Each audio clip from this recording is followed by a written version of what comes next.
From ActionableOps, here's how to run Hermes on a model that lives entirely on your Mac, offline, free, and private. On Apple Silicon, you can run a genuinely capable model locally. That buys you three things: full privacy, since nothing leaves your machine, zero cost per token, and speed that's actually usable. The only real constraint is memory. So pick a model that fits your RAM. The rule is model size plus the KV cache.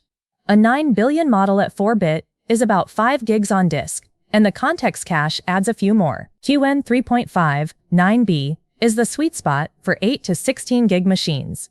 The big 27B models want 32 gigs or more.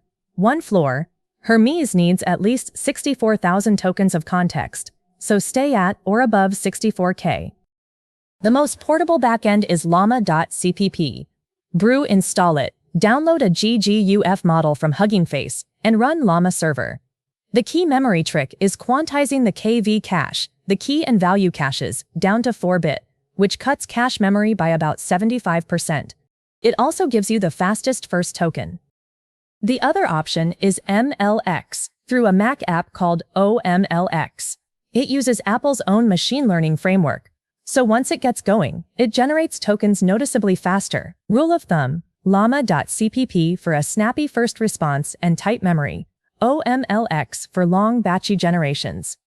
Either way, connecting is the same. Run Hermes model, pick custom endpoint, and give it the base URL and model name your server printed.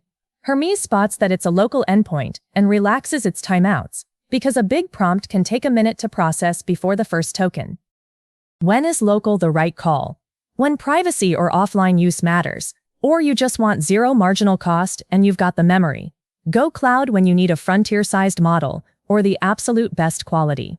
And if you'd rather not manage a server at all, llama is the one command, zero config option.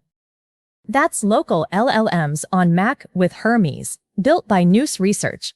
For more Hermes how-tos, go to actionableops.com.